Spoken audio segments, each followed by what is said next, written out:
جی ناظرین و سامعین حضرات، السلام علیکم ورحمۃ اللہ تعالی وبرکاتہ۔ Online Quran classes programme کے ساتھ آپ کا میزبان ایک مرتبہ پھر آپ کی خدمت میں حاضر ہے۔ عزیز سامعین، آج کے درس کے اندر ہم نے سورہ بقرہ کی آیت نمبر 47 تا 50 آپ کو پڑھنا سکھائی۔ ابھی اس کا ترجمہ اور اس کی مختصر سی تفسیر جو ہے وہ ہم آپ کی خدمت میں پیش کریں گے تاکہ ہمیں معلوم ہو کہ قرآن مجید فرقان حمید ہمیں کس انداز میں خطاب کر رہا ہے اور کس کے متعلق ہمیں خبر دے رہا ہے۔ تو آئیے آج کے اپنے سبق کے ترجمہ اور اس کی تفسیر کی جانب بڑھتے ہیں۔ بسم اللہ الرحمن الرحیم۔ یا بنی اسرائیل اذکروا نعمتی التی انعمت علیکم وانی فضلتکم علی العالمین۔ اور اے اولاد یعقوب، یاد کرو میرا وہ احسان جو میں نے تم پر کیا اور یہ کہ اس سارے زمانے پر تمہیں بڑھائی دی۔ واتقوا یوما لا تجزی نفس عن نفس شیئا ولا يقبل منها شفاعۃ ولا یؤخذ منها عدل ولا هم ينصرون۔ اور ڈرو اس دن سے کہ جس دن کوئی جان دوسرے کا بدلہ نہ ہو سکے گی اور نہ کافر کے لیے کوئی سفارش مانی جائے اور نہ کچھ لے کر ان کی جان چھوڑی جائے اور نہ ان کی مدد ہو۔ وَإِذْ نَجَّيْنَاكُمْ مِنْ آلِ فِرْعَوْنَ يَسُومُونَكُمْ سُوءَ الْعَذَابِ يُذَبِّحُونَ أَبْنَاءَكُمْ وَيَسْتَحْيُونَ نِسَاءَكُمْ وَفِي ذَلِكُمْ بَلَاءٌ مِّن رَّبِّكُمْ عَظِيمٌ۔ اور یاد کرو جب ہم نے تم کو فرعون والوں سے نجات بخشی کہ وہ تم پر برا عذاب کرتے تھے، تمہارے بیٹوں کو ذبح کرتے اور تمہاری بیٹیوں کو زندہ رکھتے، اور اس میں تمہارے رب کی طرف سے بڑی بلا تھی۔ وَإِذْ فَرَقْنَا بِكُمُ الْبَحْرَ فَأَنْجَيْنَاكُمْ وَأَغْرَقْنَا آلَ فِرْعَوْنَ وَأَنْتُمْ تَنظُرُونَ۔ اور جب ہم نے تمہارے لیے دریا پھاڑ دیا تو تمہیں بچا لیا اور فرعون والوں کو تمہاری آنکھوں کے سامنے ڈبو دیا۔ عزیز سامعین، یہ آج کے ہمارے سبق کا ترجمہ تھا جو ہم نے آپ کے سامنے پیش کیا۔ اب اس کی مختصر تفسیر کی جانب ہم بڑھتے ہیں کہ قرآن ان آیات کے اندر ہمیں کیا خطاب دے رہا ہے، کس بارے میں ہمیں خبر دے رہا ہے۔ فرمایا یا بنی اسرائیل اذکروا نعمتی التی، اے اولاد یعقوب میرا احسان یاد کرو۔ یہاں سے ایک مرتبہ پھر بنی اسرائیل کو اللہ تعالیٰ کے احسانات یاد کرنے کا حکم دیا گیا تاکہ وہ اللہ رب العزت کے پیارے حبیب نبی رحمت شفیع معظم احمد مجتبیٰ صلی اللہ تعالیٰ علیہ وآلہ وسلم کی اطاعت ترک کرنے سے ڈریں اور ان پر حجت جو ہے وہ بھی پوری ہو جائے، دلیل جو ہے وہ بھی ان پر قائم ہو جائے۔ تو یاد رہے یہاں پر ان آیات کے اندر بنی اسرائیل کے ان لوگوں سے خطاب ہے کہ جو سید المرسلین نبی رحمت صلی اللہ تعالیٰ علیہ وآلہ وسلم کے زمانہ اقدس کے اندر موجود تھے، اور انہیں جو اللہ کریم نے نعمتیں عطا فرمائیں، اللہ وحدہ لا شریک ان نعمتوں کو انہیں فرما رہا ہے کہ یاد کرو۔ اور وہ نعمتیں کیا تھیں؟ وہ نعمتیں کہ تمام اہل زمانہ پر فضیلت اور برتری، یعنی اس وقت کے جو لوگ تھے بنی اسرائیل کے زمانہ سے، یعنی حضور کے زمانہ سے پہلے کا جو زمانہ تھا، ان تمام لوگوں پر بنی اسرائیل کو فضیلت دی۔ دریا میں راستے کا بن جانا، فرعون سے نجات پا لینا، تورات کا عطا ہونا، بچھڑے کی پوجا پر معافی جو ہے وہ مل جانا، اور ایک گروہ کا مرنے کے بعد زندہ کیا جانا، بادلوں سے سایہ ملنا، من و سلوہ نازل ہونا، پانی کے 12 چشمے جاری ہو جانا اور زمینی اناج عطا کیا جانا، اس جیسے تمام جو تھیں یہ ساری نعمتیں ان کے آباء و اجداد پر کی جا چکی تھیں۔ تو چونکہ جو نعمت، جو انعام آباء و اجداد پر ہوتا ہے اس کو اولاد پر بھی مانا جاتا ہے۔ تو اس واسطے فرمایا کہ اے یعقوب کی اولاد میرا احسان کرو کہ جو میں نے تم پر کیا، اور میرے حبیب صلی اللہ تعالیٰ علیہ وآلہ وسلم کی پیروی کرو اور ان کے دین میں داخل ہو کر میری ان نعمتوں کا شکر ادا کرو۔ بنی اسرائیل کی نعمتوں کو سامنے رکھ کر، جو اللہ کریم نے بنی اسرائیل پر انعامات کیے، ان پر نعمتیں نازل ہوئی، ان کو سامنے رکھ کر امت محمدی پر ہونے والے انعامات کو اگر ہم شمار کریں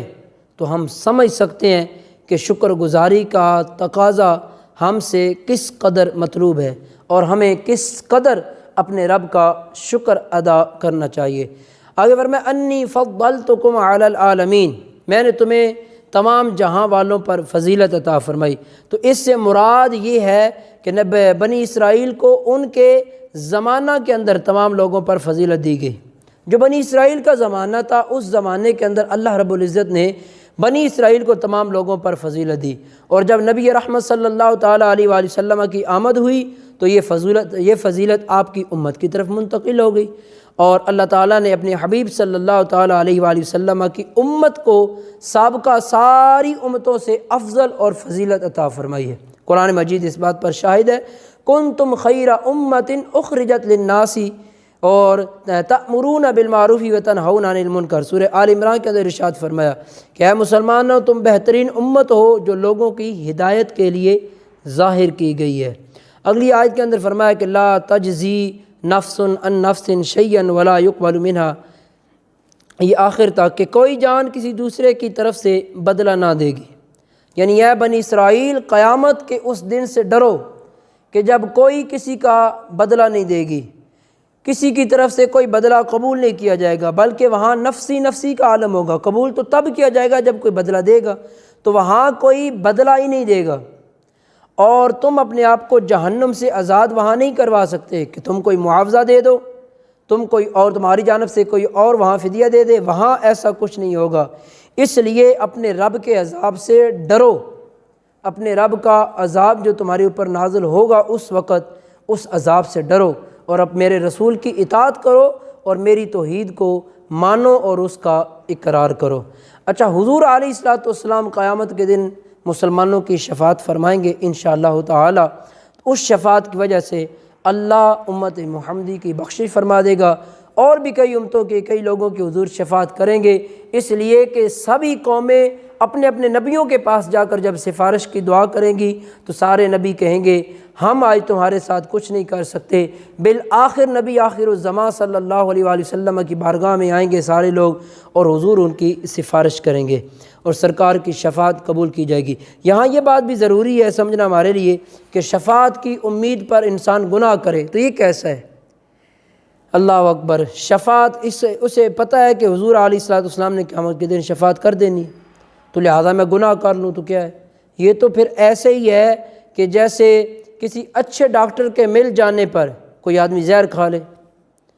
ہڈیوں کے ماہر ڈاکٹر کے مل جانے پر کوئی آدمی اپنے آپ کو کسی گاڑی کے نیچے دے کر اپنا سر کچل لے، یہ تو ایسے ہی ہے۔ شفاعت ضرور حضور علیہ الصلوۃ والسلام کریں گے، لیکن ہمیں اپنے اعمال جو ہیں ان کو درست کرنا ہوگا۔ آگے فرمایا وَإِذْ نَجَّيْنَاكُم مِّنْ آلِ فِرْعَوْنَ، اور جب ہم نے تمہیں فرعونیوں سے نجات دی۔ اس سے پہلی آیات جو ہیں ان کے اندر بنی اسرائیل پر کی گئی نعمتوں کا اجمالی طور پر اللہ رب العزت نے ذکر فرمایا کہ میں نے تمہارے اوپر احسان کیا، میں نے تمہارے اوپر انعامات کی۔ یہاں ہر ایک نعمت کو الگ الگ طور پر گنوایا جا رہا ہے اور اسے بتایا جا رہا ہے کہ اللہ کریم نے یہ نعمتیں تم پر نازل فرمائی، یہ نعمتیں نازل فرمائی، تو یہاں ان نعمتوں کی تفصیل کے ساتھ جو ہے وہ ان کا ذکر کیا جا رہا ہے۔ چنانچہ اللہ رب العزت نے ارشاد فرمایا اے بنی اسرائیل میری وہ نعمت یاد کرو کہ جو میں نے تمہیں فرعون کی پیروی کرنے والوں سے نجات دی، جو تمہیں بہت بڑا عذاب دیتے تھے، تمہیں اذیت دیتے تھے۔ تو فرعون نے بڑی بے دردی سے، نہایت ہی بے دردی سے اس نے محنت اور مشقت ان لوگوں پر لازم قرار دے دی تھی، پتھروں کی چٹانیں کاٹ کاٹ کر ان کی کمریں، ان کی گردنیں زخمی ہو گئی تھیں۔ غریبوں پر فرعون نے ٹیکس مقرر کر رکھا تھا، اور غروب آفتاب سے پہلے جبراً اگر کوئی خود ٹیکس دے دیتا تو اسے لے لیتے، اور اگر کوئی نہ دیتا تو جبراً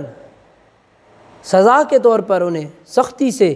زبردستی ان سے وہ ٹیکس لیا جاتا، اور اگر کوئی انکار کرتا تو کوئی نہ دے پاتا تو پھر اسے سخت قسم کی سزا جو ہے وہ دی جاتی۔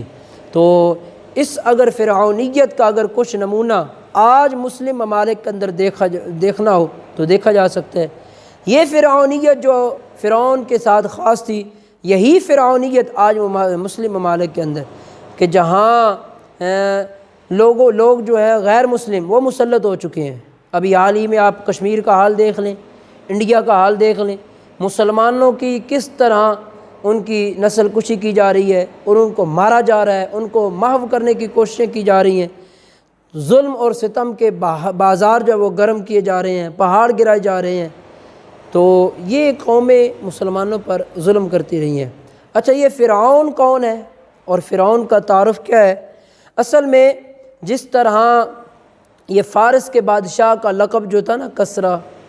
روم کے بادشاہ کا لقب جو تھا وہ قیصر تھا، حبشہ کے بادشاہ کا لقب جو تھا وہ نجاشی تھا، اسی طرح قبطی اور عمالقہ یہ جو قوم ہے اس سے تعلق رکھنے والے مصر کے بادشاہ جو تھے ان کا لقب جو تھا وہ فرعون تھا۔ تو حضرت موسیٰ علیہ السلام کے زمانہ کے جو فرعون تھا وہ اس کا نام تھا ولید بن مصعب بن ریان۔ اس آیت کے اندر جس فرعون کا ذکر ہے یہ یہی فرعون ہے، یعنی ولید بن مصعب جو حضرت موسیٰ علیہ السلام کے مخالف کھڑا تھا۔ اور جو اس آیت کے اندر کہا گیا کہ آل فرعون، ہم نے نجات دی تم کو آل فرعون سے، تو آل فرعون سے مراد یعنی فرعون کی جو پیروی کرنے والے ہیں، جو اس کے نقش قدم پر، جو اس کی راہ کو اختیار کیے ہوئے ہیں۔ اللہ اکبر۔ فرمایا یذبحون ابناءکم، وہ تمہارے بیٹوں کو ذبح کرتے تھے۔ فرعون نے ایک خواب دیکھا تھا، اور خواب کیا تھا؟ اس نے دیکھا کہ بیت المقدس کی طرف سے ایک آگ آئی ہے اور اس نے آ کر مصر کو غیر لیا ہے، اور غیرنے کے بعد تمام قبطی جو تھے ان کو جلا ڈالا ہے، جبکہ بنی اسرائیل کو کسی قسم کا کوئی نقصان نہیں پہنچا۔ اچھا، فرعون نے یہ خواب جو اس کے لوگ تھے، کاہن تھے، ان کو بیان کیا کہ مجھے یہ خواب آیا، اس کی تعبیر بتاؤ۔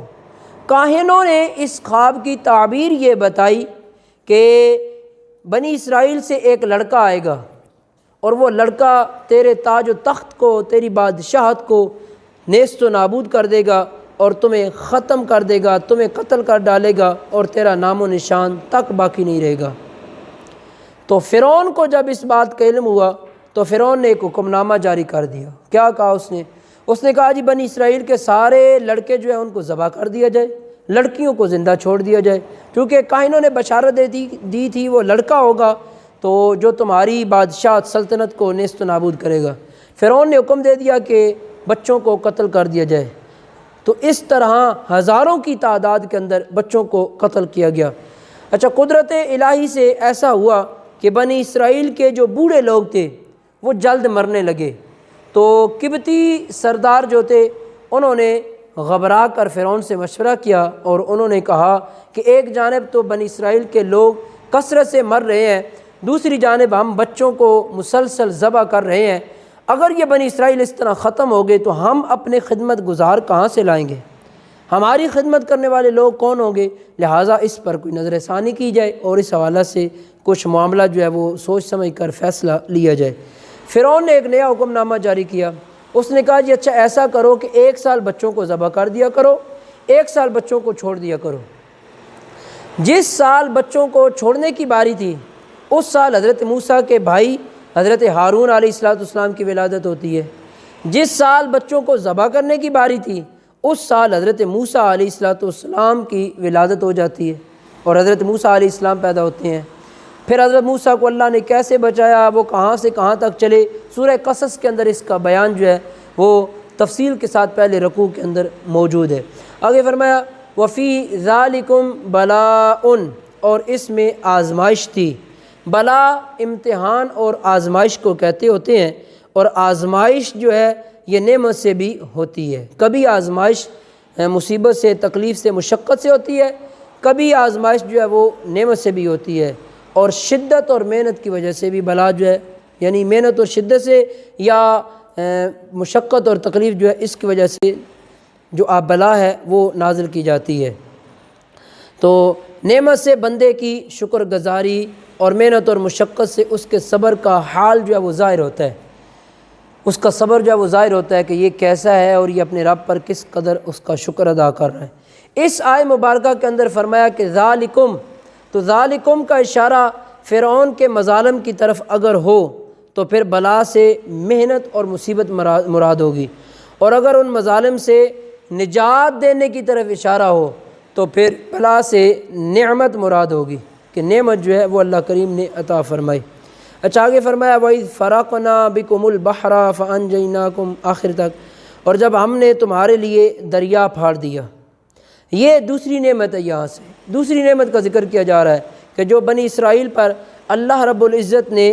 انہیں عطا فرمائی، اور انہیں فرعونیوں کے ظلم اور ستم سے اللہ وحدہ لا شریک نے انہیں نجات عطا فرمائی، اور فرعون کو اس کی قوم سمیت ان بنی اسرائیل کے لوگوں کے سامنے اللہ وحدہ لا شریک نے غرق کر دیا۔ اس کا مختصر سا واقعہ میں آپ کو اس انداز میں پیش کروں گا کہ اللہ رب العزت نے حضرت موسیٰ علیہ السلام کو حکم فرمایا کہ وہاں سے آپ دوسری جانب منتقل ہوں۔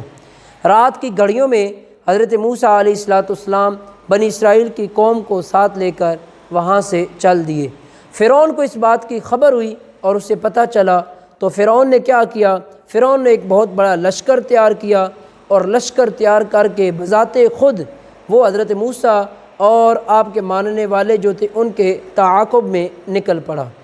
دریا کے کنارے پر حضرت موسیٰ علیہ نبینا علیہ السلام پہنچے تھے، اور آپ کے لوگ جو تھے وہ ساتھ تھے، تو فرعون بھی پیچھے سے آ پہنچا۔ یہاں روایات کے اندر آیا ہے کہ بعض لوگوں نے حضرت موسیٰ علیہ السلام سے گلہ کیا، شکوہ کیا کہ آپ کی وجہ سے ہمارے اوپر ہمیشہ مصیبت آتی ہے وغیرہ وغیرہ۔ بہرحال حضرت موسیٰ علیہ نبینا علیہ السلام نے اپنے رب کے حضور دعا کی کہ مالک اس آزمائش سے ہمیں نجات عطا فرما اور اپنی رحمت جو ہے وہ ہمارے اوپر نازل فرما۔ اللہ رب العزت نے حضرت موسیٰ علیہ نبینا علیہ السلام کو حکم فرمایا کہ اپنے عصا کو دریا میں مارو، تو یہ حضرت موسیٰ کا معجزہ تھا۔ تو حضرت موسیٰ علیہ نبینا علیہ السلام نے اپنا عصا لیا اور دریا کے اندر مارا، تو وہاں سے 12 چشمے جاری ہو گئے، 12 جو ہے وہ راستے بن گئے۔ اب 12 راستے بنے تو ہر گروہ جو ہے وہ اس راستے پر چلنا شروع ہو گیا، اور آپس میں وہ باتیں کر رہے تھے۔ تو اللہ کریم نے اس طرح وہ دریا ان کو پار کروا دیا، اور وہ اس سے آسانی سے گزر گئے۔ جب گزر رہے تھے تو پیچھے سے فرعون بھی آ رہا تھا، اور وہ لشکر بھی اس کا آ رہا تھا، تو فرعون بھی اس راستے پر چل پڑا، اور وہ بھی ان کے پیچھے پیچھے آ گیا۔ جب عین دریا کے اندر فرعون اور اس کا لشکر داخل ہو گیا، یعنی جب سارے لوگ دریا کے احاطے کے اندر آ گئے، تو ادھر حضرت موسیٰ اور بنی اسرائیل کے لوگ جو تھے انہوں نے دریا کو پار کر لیا، تو اللہ وحدہ لا شریک نے دریا کو حکم فرمایا، دریا پھر پہلے کی طرح مل گیا۔ وہ راستے جو درمیان میں بنے تھے وہ راستے ختم ہو گئے اور مٹ گئے، اور فرعون اپنی پورے لشکر جرار کے ساتھ پانی کے اندر، دریا کے اندر غرق ہو گیا۔ روایات کے اندر آیا کہ یہاں پر اس نے کہا کہ میں موسیٰ پر ایمان لاتا ہوں، مجھے بچا لیا جائے، لیکن تب پچھتانے کا کیا فائدہ جب چڑیاں چگ گئیں کھیت۔ تو اب یہ کیفیت تھی کہ اب اس کی حالت موت کی آ چکی تھی، اور یہ موت کو دیکھ رہا تھا، اور اب یہ بول رہا تھا کہ میں ایمان لاتا ہوں اور میں آپ کو قبول مانتا ہوں، آپ مجھے بچائیے، لیکن تب اس کو بچانے کا لیے کوئی کیفیت جو تھی وہ باقی نہ رہی، اور اللہ رب العزت نے اس طرح فرعون کو غرق کر دیا اور تباہ و برباد کر دیا، اور بنی اسرائیل کو فرعونیوں کے ظلم سے اللہ وحدہ لا شریک نے نجات فرما دی۔ آخر پر ایک بات اور جس سے میں ذکر کرنا ضروری سمجھتا ہوں، وہ یہ ہے کہ انبیاء کرام علیہ السلام پر ہونے والے جو انعامات ہیں ان کی یادگار قائم کرنا، اس دن کو یاد کرنا، تو یہ انبیاء کرام علیہ السلام کی کسی یاد کو آگے بڑھانا اور اسے ذکر کرنا یہ سنت ہے، اور اسے اختیار کرنا چاہیے۔ فرعونی جس دن غرق ہوئے تھے فرعون اور اس کا لشکر، اس دن محرم کی 10ویں تاریخ تھی،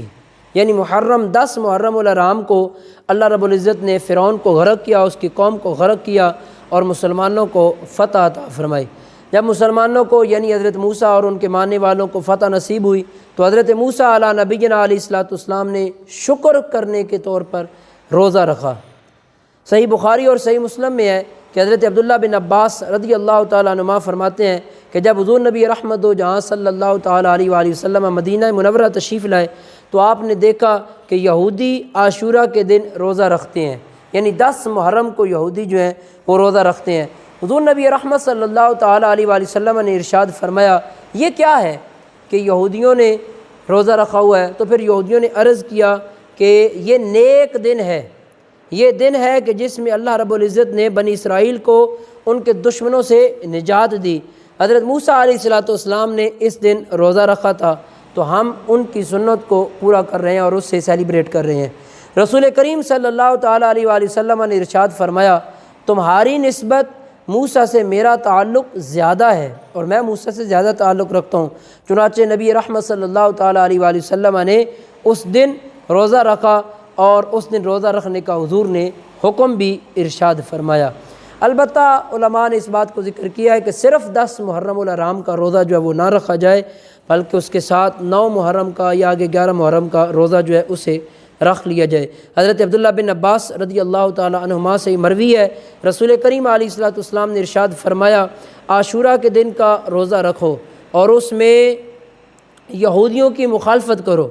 عاشورہ کے دن سے پہلے یا بعد میں ایک دن کا روزہ رکھو۔ یہودی صرف عاشورہ کا روزہ رکھتے تھے، حضور نے فرمایا تم ان کی مخالفت کرو، یعنی 9 یا 10 کا روزہ رکھ لو یا 10 یا 11 کا روزہ رکھ لو، تو ان کی مخالفت کرنے کا نبی رحمت صلی اللہ تعالیٰ علیہ وآلہ وسلم نے حکم فرمایا۔ اس دن حضرت موسیٰ کو فتح ملی تھی، تو اس دن کو لوگ روزہ رکھتے ہیں اور اسے یادگار کے طور پر یاد کرتے ہیں۔